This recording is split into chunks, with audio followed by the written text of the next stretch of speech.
righteous right hand, security for humanity. Don't you dare to worry, you're never alone. He's beside you, don't worry. Trust him with all of your heart and lean not on your own understanding. Jesus never forgot about me. He calls me by my name, his goodness. Oh, taste and you'll see. Oh, taste and you will see. Good morning, class. Good morning, Mrs. Trunchbull. Are we all well today? Yes, Miss Trunchbull. Okay then. Today Mr. Gruwell is feeling under the weather. He has been booked up for a few days. I trust you all will be on your best behavior today. I have quite a bit of exam papers to moderate, but I know I can trust you all will be well behaved.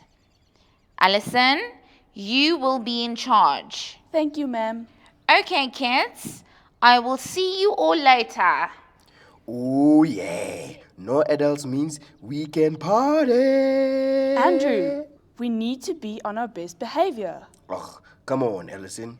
Don't be so boring. I got a feeling that today's gonna be a good day. Today's gonna be a good day. I wish he would just be quiet. If I could snap my fingers and he could just be mute until timeout is over, so we don't get into trouble. Like Zachariah. Oh yeah, just like Zachariah. Whoa. Who's Zachariah now? He's the father of John the Baptist. Was he mute? Zachariah doubted what God had promised him. Because of his unbelief, he was unable to speak until the promise of God was fulfilled. Whoa, so you're saying I must be unable to speak like Zachariah? Nah, not funny, guys. Not funny. We're just kidding. It's actually a great story. We did it last week at Bible study. I have a video I can actually show you.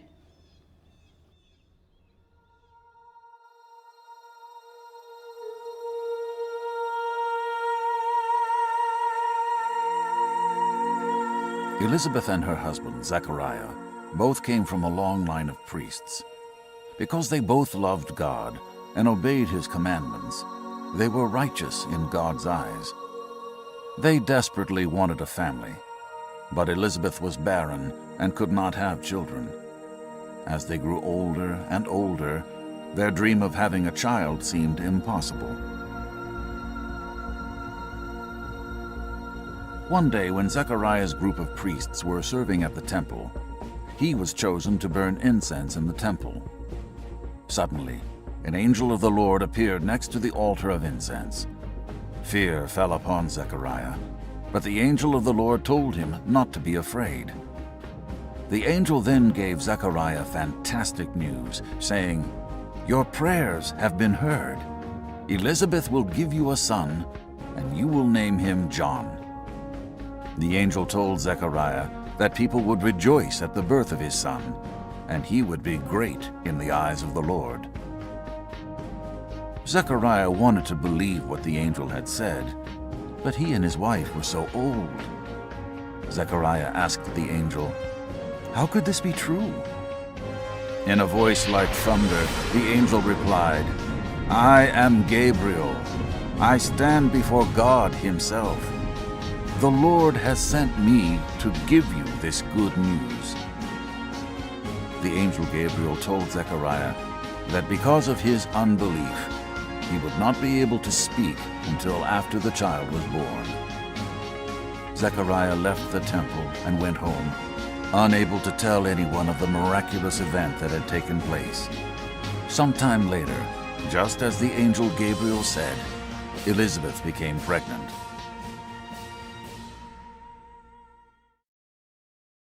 During the 6th month of Elizabeth's pregnancy, God sent the angel Gabriel to visit one of her relatives, a young woman named Mary. The angel Gabriel told Mary a virgin engaged to be married, that she had found favor with the Lord. The angel Gabriel gave Mary more good news, saying, "You will give birth to a son, and you will name him Jesus.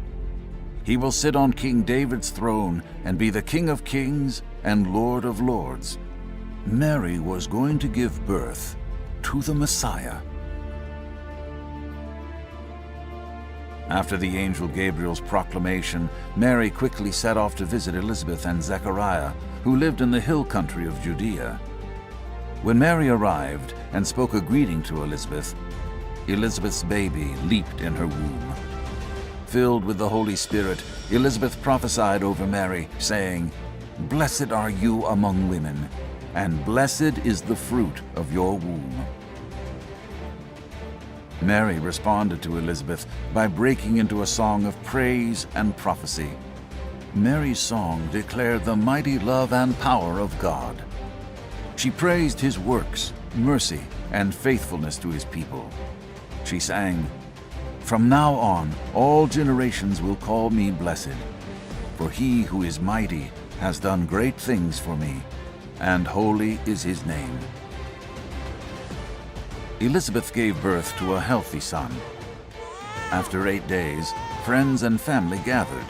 They were all convinced that the baby would be named Zechariah after his father. But Zechariah, who was still unable to speak, wrote on a chalkboard, "His name is John." Instantly, Zechariah regained his voice.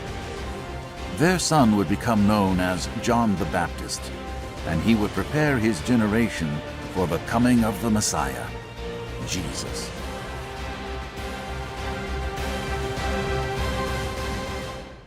When God proclaims something over our lives, or we read something in the Bible, we need to trust Him. However, what happens when it comes right down to it? What happens when God says to move, but we don't actually, because we really like where we live? What happens when we want to do something we know is against God's commands for us? Do we stay in fear, or do we trust God? You see, in Romans 15 verse 13, it says, "May the God of hope fill you with all of joy and peace as you trust in Him, so that you may overflow with the hope by the power of the Holy Spirit." So the story of Elizabeth and Zechariah shows us that God can be trusted. His timing may not be the same as ours, but God will never lead us into something He won't equip us for. He will not tell us to give away without supplying the means. When we focus on God and build our faith in Him, we can rest in knowing that He is doing what is best for us. We can know that He is working in our lives and that He has His own timing and that we can never begin to understand. We must never forget that God is always good and that His plans are always good. Oh, look at the time. Time out is over today. I think we should make some get well soon cards for Mr. Gruwell and send them to him. From us, the Breakfast Squad, we'll all see you next time. Bye.